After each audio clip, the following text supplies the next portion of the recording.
Hello students, स्वागत है आपका हमारे चैनल गाइड टू सक्सेस पर। थोड़ी सी पिछली वीडियोस पर चल लेते हैं कि पिछली वीडियो मैंने आप लोगों को जो चैप्टर पढ़ाया सिर्फ समरी बताई थी मैंने आप लोगों को। अगर आपने वो वीडियो देखा है तो मैंने सिर्फ उसकी समरी पढ़ा दी कि इंग्लिश पढ़ाऊंगा फिर उसको ट्रांसलेट करूंगा, टाइम ज़्यादा लगेगा और एग्ज़ाम नज़दीक आ गया है। तो मैंने सोचा कि आप लोगों को बस उसकी समरी कहानी बता दूं और उसी की कहानी के थ्रू में ही मैं आप लोगों को उसके जो भी क्वेश्चंस हैं उसी में ही इंक्लूड करते हुए कि किस तरह के क्वेश्चंस आ सकते हैं, सारी चीज़ों को बताते हुए चलूंगा। देर ना करते हुए अपने टॉपिक पर आते हैं। चलिए, आज का जो चैप्टर है उसका चैप्टर नंबर 5 है। बुक का क्या है? चैप्टर नंबर 5 है, ideas that have helped Mankind. इस चैप्टर का नाम क्या है?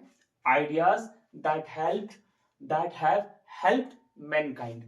अब बस समझिएगा, सबसे पहले आएंगे इसके राइटर पे। सबसे पहले आएंगे इसके राइटर पे जिनका नाम था बर्ट्रैंड रसेल। बर्ट्रैंड रसेल, इनका पूरा नाम लिख देते हैं पहले, आप लोग इस पर समझिएगा। बर्ट्रैंड बर्ट्रैंड आर्थर, है ना, आर्थर विलियम्स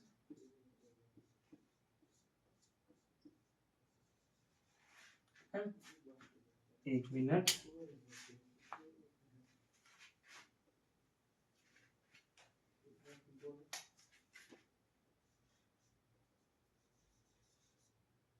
रसेल।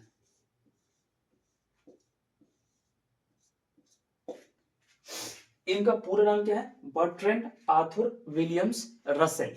ठीक है, पैदा कब हुए थे, बॉर्न कब हुए थे? 1872 में क्या हुए थे? बॉर्न हुए थे। थोड़ा सा कवि के बारे में जान लें, उसके बाद थोड़ा सा चैप्टर के बारे में जानेंगे कि इतना सारा मैंने कुछ क्यों लिख करके रखा है, सबको धीमे धीमे बताते हैं। ठीक है उसके बाद आते हैं इनके डेथ पर। डेथ कब हुई है उनकी? 1917। अप्रोक्स 98 ईयर्स इन्होंने इनकी जिंदगी रही है। इतना तो ये हो गया। अब इनके थोड़ी तारीफ पढ़ाते हैं क्या क्या। आप जितना कुछ लगभग सोच सकते हैं सब चीजों के पास इनके पास लगभग की डिग्रियां थी। मान लीजिए कि मतलब बहुत विद्वान थे, क्या कहते हैं, राइटर थे, फिर क्या कहते हैं, फिलोसोफर थे। जो भी आप कह लीजिए, उस वक्त की जितनी भी चीजें बड़ी बड़ी जो इम्प्लीमेंट्स होती हैं, अचीवमेंट्स होती हैं, लगभग चीजें इन्होंने की हुई थी। आते हैं थोड़ा सा, इसी वजह से इतने बड़े राइटर हुए कि इनको नोबेल पुरस्कार भी मिला। क्या मिला? नोबेल, वही लिटरेचर में क्या मिला? लिटरेचर में नोबेल पुरस्कार मिला। कब मिला? 1950। थोड़ा सा स्टार लगा देते हैं इस पे। ठीक है, अब आते हैं इस चैप्टर पर। थोड़ा सा राइटर के बारे में बता दिया मैंने, अब आते हैं इसके चैप्टर। एक ऐसे है, क्या है? ऐसे है। ये जो है ऐसे है। अब बात समझिए, मैंने आप लोगों के लिए लगभग 7 टॉपिक्स लिख करके रखे। इन 7 टॉपिक्स के जरिए मैं आप लोगों को पूरी जो ऐसे है वो समझा दूंगा और आप लोगों के लिए समझना आसान भी होगा। क्यों? क्योंकि स्टोरी काफी लंबी है और मैं से एग्जाम नजदीक है तो मैंने सोचा कि आप लोगों को समरी बताता चलूं, जैसे कि मैंने अभी जस्ट बोला भी था। आते हैं आप टॉपिक पर। सबसे पहले होमोसेपियंस। होमोसेपियंस से पहले ये जो क्या कहते हैं बर्नेट रसेल है, इनको लोग जानते हैं बर्नेट रसेल के नाम से, बर्ट्रैंड रसेल के नाम से। इनका पूरा नाम बर्नेट आर्थर विलियम्स रसेल है, लेकिन इनको लोग जानते हैं बर्ट्रैंड रसेल के नाम से। सबसे पहले क्या कहते हैं कि इंसान को खुश रहने के लिए किस चीज की जरूरत है? कि क्या वो बहुत ज्यादा पढ़ लिख ले? नहीं। क्या वो बहुत कम पढ़े लिख ले? नहीं। आप खुद स्टूडेंट हैं, आपके घर में जो भी बड़े होंगे वो कहते होंगे कि आप बहुत पढ़ लिख लेंगे तो काफी खुश हो जाएंगे। लेकिन खुश तो आपके गांव के जो बूढ़े जो भी लोग होंगे जो अनपढ़ हैं, जितने गरीब से गरीब लोगों को आप लोगों ने देखा होगा, वो भी खुश रहते हैं। ठीक, तो राइटर क्या कहते हैं, बर्नार्ड रसेल क्या कहते हैं कि जरूरी क्या है, कैसे लोग खुश रहेंगे? कि क्या कोई अनपढ़ रह जाए उस तरह से, या किसी की आबादी बहुत ज्यादा हो जाए उस तरीके से लोग खुश रह सकते हैं, या जानवरों में जैसे आबादी एकदम जब फ्लू आ जाता है, जैसे बर्ड फ्लू आ गया, एनिमल कोई फ्लू आ गया, किसी जानवर में फ्लू आ गया, या किसी बर्ड पंछियों में फ्लू आ गया तो उनकी संख्या जो है जनसंख्या है वो घट जाती है। तो क्या उस तरीके से खुश रह सकते हैं कि आबादी ही कम हो जाए तो क्या हो जाए, है ना? लोग खुश रहेंगे, ज़्यादा प्रॉब्लम नहीं होगा, इतना आबादी है सड़क पे चलने में प्रॉब्लम नहीं होगा। जैसे कि आप बात समझिए कि 5 साल पहले, 6 साल पहले लगभग कोरोना वायरस आया था। पूरी दुनिया उससे परेशान हो गई थी। तो कुछ लोगों का मैंने आप लोगों ने भी सुना होगा, मैंने भी सुना था कि अरे सही तो है, कुछ आबादी 100-100 साल पे आती रहती है इस तरह से जो महामारियाँ हैं, इस तरह की बीमारी आती रहती है और कुछ ना कुछ आबादी को अपने साथ लेके जाती है। तो इससे क्या होता है, फिर से संतुलन बन जाता है पृथ्वी पर। कुछ आबादी जब ज़्यादा बढ़ जाती है तो एक ना एक वायरस आ जाता है और लोगों को ऊपर लेके चला जाता है। तो क्या इससे भी लोग खुश हैं क्या? बिल्कुल नहीं है। राइटर क्या कहते हैं? बिल्कुल नहीं। फिर राइटर कहते हैं कि क्या किसी के पास बहुत ज़्यादा पैसा है वो खुश है? बिल्कुल नहीं। आप लोगों ने अक्सर सुना होगा कि बहुत पैसे वाले लोग हैं, उनको रातों में नींद नहीं आती है। अभी तो हाल-फिलहाल एक पिक्चर भी आई है कि बहुत एक पैसे वाले आदमी हैं, उनको एक राइटर की ज़रूरत होती है। क्यों? क्योंकि वो उनको आकर के कहानियाँ सुनाए रात में और उससे क्या हो उनको नींद आ जाए। तो राइटर कहते हैं कि ऐसा नहीं है कि किसी के पास बहुत ज़्यादा पैसा है तो वो खुश है या बहुत ज़्यादा गरीब है तो भी वो खुश है। खुश रहने की चीज़ें के ऊपर और इनकी जो सोच है स्टूडेंट, इस बात को याद रखिएगा, इनको नोबेल पुरस्कार मिला है और ये कहानी काफ़ी इंटरेस्टिंग रहने वाली है। ऐसे ये एक ऐसे है, याद रखिएगा। ये एक क्वेश्चन बनेगा इसमें कि ideas that have helped Mankind, ये क्या है? स्टोरी है, पैसेज है, क्या है ना? तो इसका आंसर आप लोग ऐसे पर टिक कीजिएगा। अब आते हैं टॉपिक वाइज चीजों पर। सबसे पहले मैंने लिखा है आप लोगों के लिए होमो सेपियंस, इसको डिस्कस करेंगे। मतलब देखिए बहुत सारे पैराग्राफ्स हैं, मैं आप लोगों को समझाने के लिए उन एक पैराग्राफ में की चीजों के बारे में बात करेंगे, फिर दूसरा पैराग्राफ में इस तरह से चीजें हैं, तो इसलिए मैंने लिख करके रखा है कि आप लोगों को धीरे धीरे एक एक टॉपिक वाइज समझा दूंगा। सबसे पहले राइटर जो है बर्ट्रैंड रसेल जो है कहते हैं होमो सेपियंस के बारे में कि सबसे पहले इस दुनिया में कौन है? होमो सेपियंस है। और उनको कितनी कठिनाइयों का सामना करना पड़ा, है ना? बेशक है ये बात कि उनको वो बंदरों से थोड़े से फुर्तीले रहे होंगे। हमारे जो पूर्वज जो बंदर थे होमो सेपियंस, ऐसा सब लोग मानते भी हैं। तो वो ये कहते साइंस मानता है, आप माने ना माने, बहुत से लोगों का अपना-अपना मान्यता हो सकती है कि नहीं हमारे पूर्वज तो बंदर नहीं थे, इससे सब कुछ जो मानना है मान लीजिए। लेकिन आते हैं जो रसेल बर्नार्ड जो रसेल है वो क्या कहते हैं कि हमारे पूर्वज होमो सेपियंस थे, उनको गुफाओं में रहना पड़ता होगा, उसके बाद उनको डर भी लगा रहता होगा कि जंगली जानवर उनको पर अटैक ना कर दे, आकर के खा ना जाए। पेट की जो प्रॉब्लम्स है कि पेट को कैसे भरना, उसकी भी एक अलग प्रॉब्लम है। जंगली जानवरों से अटैक ना हो जाए, गुफाओं में कैसे सोएं, बारिश आ जाए तो कहाँ जाएँ, धूप में कैसे बचें, बहुत सारी प्रॉब्लम्स थी। ठीक है? तो क्या वो खुश थे? सिर्फ खुश कैसे रहते होंगे वो कि बंदरों से तो हम कम से कम फुर्तीले हैं। समझ रहे हैं? एक टॉपिक पर ये इन्होंने होमो सेपियंस के बारे में बताया। उसके बाद ये क्या कहते हैं हंगर के बारे में। किस चीज के बारे में आते हैं? मतलब हंगर के कि क्या, मतलब जिसका पेट भरा है वो क्या खुश है? नहीं। फिर ये कहते हैं कि क्या जिसका पेट मतलब खाली है, भूखा है, क्या वो मतलब ना खुश है? अब इन चीजों पर बताते हैं। ये कहते हैं कि मैंने बहुत से ऐसे पंछियों को देखा है, पंछियों को लेकर कर इंसानों की तुलना की है। हंगर में इन्होंने पंछी यानी बर्ड्स और ह्यूमन बींग्स को लेकर के कंपैरिजन किया है। फिर एंजॉयमेंट पर अलग अलग टॉपिक से समझाते हैं आपको। ठीक है, पहले हंगर में क्या कहते हैं कि मैंने ऐसे बहुत से जो आप जानते भी होंगे कि साइबेरिया से बहुत सारी पंछियां आती हैं हर साल ठंड के दिनों में। उस वक्त ऐसा उन लोगों का दूराभास नहीं था, मतलब दूर की जो सोच थी, दूरदर्शिता जो थी वो उनकी नहीं थी पंछियों की कि यहाँ पर ज्यादा ठंड पड़ रही है तो हम क्या करें, यहाँ से माइग्रेट करके दूसरे कंट्री में चले जाए जहाँ पर टेम्परेचर लगभग नॉर्मल है। आप जानते भी हैं इस तरह से हर साल पंछियां आती भी हैं यूपी के करीब में। ठीक है, कहाँ से? रसिया से उड़ करके। तो ये क्या कहती हैं कि मैंने उतने पंछियों को मरते नहीं देखा क्योंकि पंछियों में वो जानवर है और इंसानों में जानवर के मुकाबले काफी बुद्धि होती है। इस टॉपिक पर थोड़ा सा एक और चीज ग्रामर का पॉइंट लेकर चलूं कि जो इंग्लिश ग्रामर है वो एनिमल्स को, बर्ड्स को निर्जीव मानता है। अब आप कहेंगे कि सर ये लॉजिक तो समझ में नहीं आया। ये लॉजिक इसलिए है कि ये मतलब इंग्लिश कहते हैं, अंग्रेज कहते हैं कि इंग्लिश मतलब लैंग्वेज नहीं, इंग्लिश मतलब नेशनैलिटी, मतलब अंग्रेज। आप बात समझिए, अंग्रेज क्या कहते हैं कि अगर किसी के अंदर बुद्धि नहीं है, ठीक है, तो वो क्या है? निर्जीव है। और आप इट और दिस में फर्क समझते होंगे, इट है ना एंड दिस में फर्क समझते होंगे। जब हम लोग ग्रामर पढ़ते होंगे, आप अगर पढ़े होंगे तो इसमें निर्जीव के साथ इट लगाया जाता है और सजीव के साथ जिसमें जान हो उसमें दिस लगाते हैं। लेकिन इंग्लिश ग्रामर क्या कहता है कि ईट उसमें लगेंगे जिसके अंदर बुद्धि ना हो। जैसे कि अगर इंसान का ही बच्चा है, जानवरों और पंक्षियों का तो ईट लगाना एकदम अलग ही है, वो तो फिक्स है। लेकिन इंसान का ही बच्चा और 5 साल से छोटा है, तो अंग्रेज कहते हैं, यानी इंग्लिश ग्रामर कहती है कि उनके अंदर बुद्धि नहीं है, तो उसके लिए क्या यूज होगा? ईट यूज होगा। इस तरह से जो आर्मी में जो सोल्जर्स होते हैं, जो सबसे क्या कहते हैं लो पोस्ट पर रहते हैं, उनके लिए भी ईट, यानी कि उसको बोलते हैं क्या कहते हैं, मुझे याद नहीं आ रहा अभी,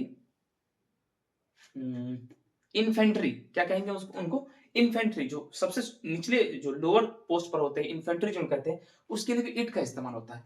कंपैरिजन टू जो 17-18 साल के जो बच्चे हैं एनडीए में पास कर जाते हैं, सीडीएस पास कर जाते हैं, तो वो काफी बुद्धिमान होते हैं। तो उनके कंपैरिजन में जो क्या कहते हैं इन्फेंट्रीज हैं, वो क्या है, थोड़े से कम दिमाग के होते हैं। तो इंग्लिश ग्रामर क्या कहता है कि इन्फेंट्री के लिए भी हम ईट का इस्तेमाल करेंगे। खैर, ये अलग टॉपिक है। अब आते हैं हंगर पे। मैं बात कर रहा था आप लोगों को पंक्षियों के बारे में कि जो बर्नार्ड रसल जो है, वो क्या पंक्षियों को बोले हैं कि मैंने 1946 में, थोड़ा सा इसको मिटाता चलूं मैं, इसको मिटा देते हैं, ठीक है।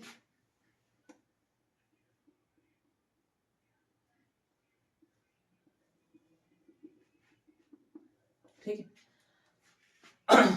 बर्ट्रैंड रसल कहते हैं कि जो मैंने भूखमरी 1946 से लेकर के 47 में जो भूखमरी मैंने ह्यूमन बींग्स में देखी है, उतनी तो मैंने जानवरों और पंक्षियों में भी नहीं देखी, बर्ड्स में भी और एनिमल्स में भी नहीं देखा। ये एक बात कह रहे हैं कि पंक्षियों में कम दिमाग है और इंसानों में ज्यादा है, लेकिन फिर भी जो 46 और 47 में जो क्या कहते हैं क्या कहते हैं मिड यूरोप है और इंडिया में जो है भूखमरी जो हुई है 46 और 47 में, उस वक्त उतनी जानवर में नहीं मर जितना यहाँ पर इंडिया में ही, और जो मिड यूरोप में इंसान मर गए। तो इस चीजों को लेकर कहते हैं कि क्या लोग कैसे खुश हैं। फिर इनकी टॉपिक वही है कि लोग कैसे खुश हैं। फिर एक टॉपिक लेते हैं, वो टॉपिक नहीं लिया, लेकिन उसी के बारे में बात करते हैं, इंजॉयमेंट के बारे में। कि वो कहते हैं कि जंगलों में मैंने क्या किया है ना, मैंने एक स्टोरी पढ़ रहे थे कि स्टोरी में क्या होता है वो कि शेर होते हैं, शेरों को क्या कहते हैं, फिल्म में दिखाया जाता है कि उनको फिल्म में दिखाया जाता है, शेरों को एक फिल्म में उन्होंने देखा कि उनको एक पिक्चर में दिखाया जाता है कि वो क्या कर रहे हैं, शेर सारे जंगलों को लूट लिया, उन्होंने पूरा राज कर लिया, इस तरह से मतलब राजा बन गए। शेर जंगल के राजा होते हैं, लेकिन उनको यही चीज दिखाई गई और फिर भी वो एंटरटेन ना हुए, वो खुश एंजॉय नहीं कर पाए, एंजॉयमेंट नहीं कर पाए। उन्हें संगीत सुनाई गई, उन्हें डांस दिखाया गया, उन्हें तरह तरह की चीजें सुनाई गई, कहानी सुनाई गई, लेकिन फिर भी वो खुश नहीं हुए। क्यों? क्योंकि पता ही नहीं कि खुशी है क्या, खुशी है क्या। देखिए, इस स्टोरी में आप पूरा अगर पढ़ लेंगे तो समझेंगे कि जो बर्नार्ड रसल जो है, उनको वो शांति को खोज रहे हैं। और शांति कहाँ है, ये खास करके हम लोग इंडियंस जानते हैं कि शांति, आप लोग सब मेरी बातों से टैली करेंगे कि शांति भक्ति में है ना, ईश्वर के आगे नतमस्तक हो जाने में शांति है। लेकिन ये शांति ढूंढ रहे हैं खाने पीने में, पंक्षियों में। खैर, इनकी अलग व्यूज हैं अपने, जो भी हैं, और इनके लिए इनको नोबेल पुरस्कार भी मिला है, तो मुझे पढ़ाना है, पढ़ा रहा है। अब आते हैं उसके बाद एक और टॉपिक लिया है मैंने, फ्रेंडली को लेकर के। एक और बात समझिएगा। फिर ये कहते हैं कि एक, इससे पहले हम आते हैं, एक रॉबिन नाम की पंछी होती है, रॉबिन नाम की एक पक्षी है, बर्ड है, जो कहां पर मिलती है, ये अफ्रीका होती, ये अफ्रीकन नस्ल की होती है। क्या होती है? अफ्रीकन नस्ल की होती है, सॉरी अमेरिकन नस्ल की होती है, याद रखिएगा। रॉबिन नाम की एक पंछी है, रॉबिन बर्ड, रॉबिन एक बर्ड है, ठीक है, ये एक बर्ड है। ये क्या कह रहे हैं कि जो रॉबिन बर्ड जो होती हैं, वो क्या है, अमेरिकन है। लेकिन क्या अंग्रेज उनसे वही अंग्रेज जो रॉबिन्स होते हैं, क्या अमेरिकन रॉबिन्स और इंग्लिश रॉबिन्स क्या एक दूसरे के साथ फ्रेंडली नेचर में रह सकते हैं? बिल्कुल नहीं। अब ये फिर कंपैरिजन कर रहे हैं इंसान से और रॉबिन से कि कौन कैसे खुश है। देखिए, रॉबिन्स अगर अमेरिकन है, ठीक, अमेरिकन अगर रॉबिन पक्षी जो है, वो अगर इंग्लिश रॉबिन को अगर देख लेती है, तो उसको अगर बूढ़ा अगर हो गया है वो, तो उसको मार मार करके, है ना, घसीट घसीट के कैसे भी उसको जान से मार देगी। लेकिन इंसान क्या करते हैं, अगर हम लोग बूढ़े हो जाते हैं तो सरकार उनको पेंशन देती है, यानी कि इंसान उनको पेंशन देती है। तो क्या रॉबिन पंछी और इंसान के एक हो गए? कंपैरिजन इनका जो है थोड़ा सा, है ना, अटपटा है। तो वो दो पंछियों में दो जो अलग कंट्री के पंछी हैं और एक इंसान जो होते हैं जिनको पेंशन हम लोग देते हैं बूढ़ा होने पर, कोई गवर्नमेंट जॉब से रिटायर होता है, ये तरह तरह की सरकारी स्कीम में चलती है कि इस उम्र से अगर सीनियर सिटीजन हो गए तो उनको कुछ ना कुछ सरकारी भत्ता मिलता है, कुछ पेंशन मिलता है। लेकिन ये जो रॉबिन बर्ड है उनमें तो लड़ाई होती है, जैसे ही बूढ़े हो गए उनको लोग मारपीट देते हैं और मार के खत्म कर देते हैं। फिर अगले टॉपिक पर आते हैं, लैंग्वेज एम्प्लीफायर पे। अब एक बार फिर कह रहे हैं बर्ट्रैंड रसेल साहब ये कह रहे हैं कि देखो सबसे पहले तो आई है फायर, कि क्या कहते हैं आग जल गई, क्योंकि जो इंसान थे हमारे पूर्वज थे जो होमोसेपियंस, फिर होमोसेपियंस पर आते हैं, वो कहते हैं कि जो इंसान थे वो जंगली जानवरों से डरते थे, शुरुआत में मैंने आप लोगों को बताया, तो वो लोग गुफाओं में रहते थे, लेकिन गुफा में भी उन लोगों को डर होगा, तो जंगली जानवरों के लिए वो लोग आग जला लिए। ठीक है, आग तो जला लिए, उनसे बचने के लिए, रोशनी के लिए, इस तरह से आग का इन्वेंशन हो गया। ये तो मतलब सही है, आप लोग हिस्ट्री में पढ़े हैं। लेकिन बर्ट्रैंड रसल क्या कहते हैं कि अब कभी ना कभी किसी बच्चे से गलती हुई होगी कि जो मांस का टुकड़ा वो लोग कच्चा मांस खाते थे हमारे पूर्वज होमो सेपियंस, वो कभी ना कभी आग में फेंक दिया गया होगा, और उस आग पर फेंकने के लिए उन्हें उन्हें क्या कहते हैं डांट भी सुननी पड़ी होगी। अब इसी बात से फिर ये कंपेयर कर रहे हैं कि अगर वो क्या कहते हैं फायर जला दिया, सबसे पहले फायर का इन्वेंशन हो गया, तो मांस का टुकड़ा फेंकने से बच्चों को डांट भी तो पड़ी होगी।